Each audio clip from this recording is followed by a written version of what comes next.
बालेश्वर में सदर बीजेडी पक्षर अनुष्ठित है प्रतिवाद सभा।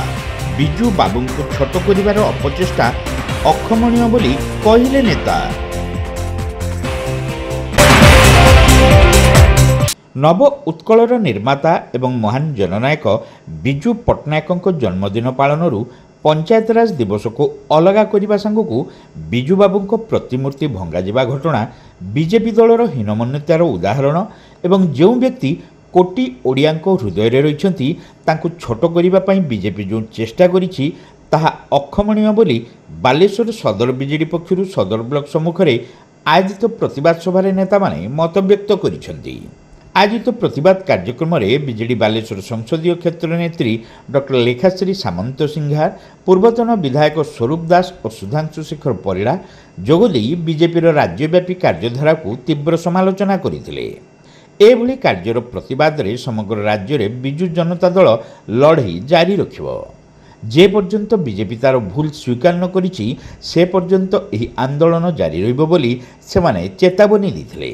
प्रभात पुरुष बिजू बाबूंकर नाम नामित पंचायतराज दिवस जो 5 मार्च को पालन कराउतला से नाम आज से कार्यक्रम विच्छेद होती। यही उद्देश्य रे ए प्रतिवाद सभा भारतीय जनता पार्टी को ए सभा माध्यम रे पचारिया पे चाहूचु जे ओडिया अस्मिता कही तुम क्षमता को आस्तिल उड़ीसार स्वार्थ, उड़ीसार उन्नति, उड़ीसार प्रगति, उड़ीसा माटीर परिचय जदि विश्व दरबार किए पहुँचे से तो स्वर्गत बिजू बाबू। आज पंचायत राज व्यवस्था को जदि सारा भारतीय स्तर में कहीं मजबूत कर आरंभ कर बिजू बाबू। बिजू बाबू को नाम को जदि पंचायत राज दिवस आप काटी आपण हीन मानसिकतार परिचय देइचंती। आज बिजू जनता दल तरफ सारा उड़ीसा रे ए प्रतिवाद सभा चली काम हो ए कथा कहबार उद्देश्य होची जे गत 9 मास भितर भारतीय जनता पार्टी कौन कार्यक्रम करना ओडावासी उन्नति परोक्ष लोकंर एटेंशन डाइवर्ट करने विभिन्न प्रकार प्रयास कर भूल दिगर नौ जनवाई चाहिए जे भारतीय जनता पार्टी जो चेष्टा करुच्ची से चेष्टा से विफल हे। आज बिजू बाबू प्रत्येक ओडियार हृदय अच्छा। आज विभिन्न अनुष्ठान बिजू द्वारा आरंभ होती। पारादीप पोर्ट कथा कहतु, राउरकेला स्टील प्लांट कथा कहतु, एनआईटी कथा कहतु, एनटीसी कथा कहतु, ओआईटी कथा कहतु, हाल कथा कहतु, कौन जगार बिजू से काढ़े ए प्रयास तांकर विफल हम।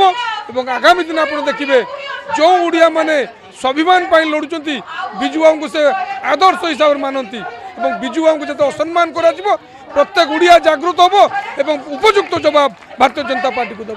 जो मार्च 5 तारीख को पंचायत राज दिवस भाव पालन कराउतला हठात किना बीजेपी सरकार ताको बदली देले। यार कारण कौन बुझा पड़ू ना कहीं बिजू बाबू होचंती आम समस्त ओडियांकर हृदय स्पंदन। से बिजू बाबूंकर जयंती रे जन्म जयंती रे पंचायत राज दिवस पालन होउतला एवं बिजू बाबू होचंती ओडिया अस्मिता। जो अस्मिता कथा कही बीजेपी सरकार राज्य रे करिसंती सही अस्मिता प्रति कुठारघात। तेणु बिजू बाबू जड़े साधारण व्यक्तित्व नथिले। बिजू बाबू ए आधुनिक ओडिशार निर्माता थिले, तत्सहित से जड़े राष्ट्रनीतिज्ञ। तेणु बिजू बाबू प्रति ओडिया को गर्व करते। प्रति ओडिया किभली भाव में स्वावलंबी हे से दिगरे आप्राण उद्यम थिला। बिजू बाबू केतबेले निजे जे किभली क्षमता भोग करिवे से दिगरे से प्रयास करना। आज ओडिशार जहाँ किछि बिजू बाबू को पाई हिची। तेणु बिजू बाबू आज जो भाव में प्रति अपमान करें निंदा करुचु, प्रतिवाद करुचु। सरकार सुधारी जातु कहीं जो कथा चारिआडे आलोचनार विषय होती ये सरकार ये केवल रंगमरा सरकार, ये सरकार केवल नाम परिवर्तन करिवार सरकार।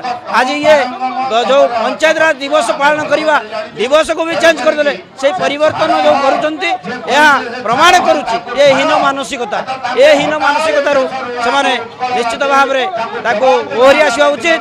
गोटे उच्च मना है आमर राष्ट्रनीतिज्ञ मानक आमर महापुरुष मानक उचित सम्मान दिंतु।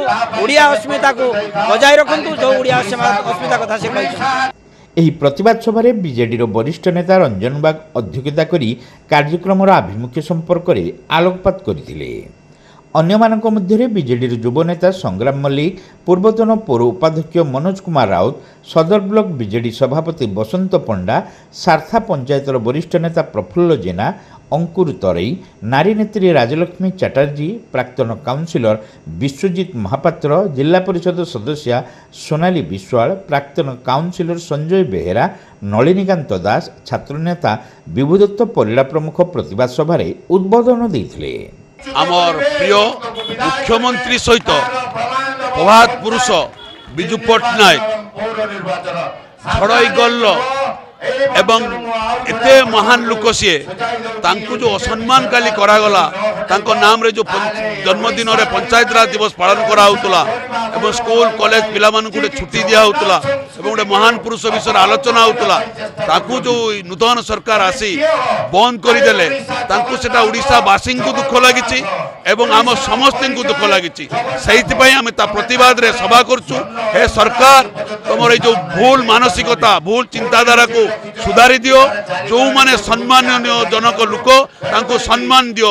महात्मा गांधी गोपबंधु मधुसूदन बाबू फकीरमोहन सेनापति सम्मानीय जनक लोक से विजु बाबू जड़े खाली राजनेता नथिले सबु क्षेत्र में देखु से जड़े बहुत एमिति मनीष थे ओडिशार नाम को पृथ्वी विश्व रखी अन्य तीन देश मृत्यु नतमस्तक पताका अन्य देश लोक भूमिपुत्र बोली कहते तेणु जो असम्मान प्रतिवाद रे आज विजु जनता दल प्रतिवाद करछि आहरी आगु प्रतिवाद को बढ़ाइब जत पर्यंत सम्मान न फेरी। शेष युवनेता धीरेन नायक समस्त को धन्यवाद देते।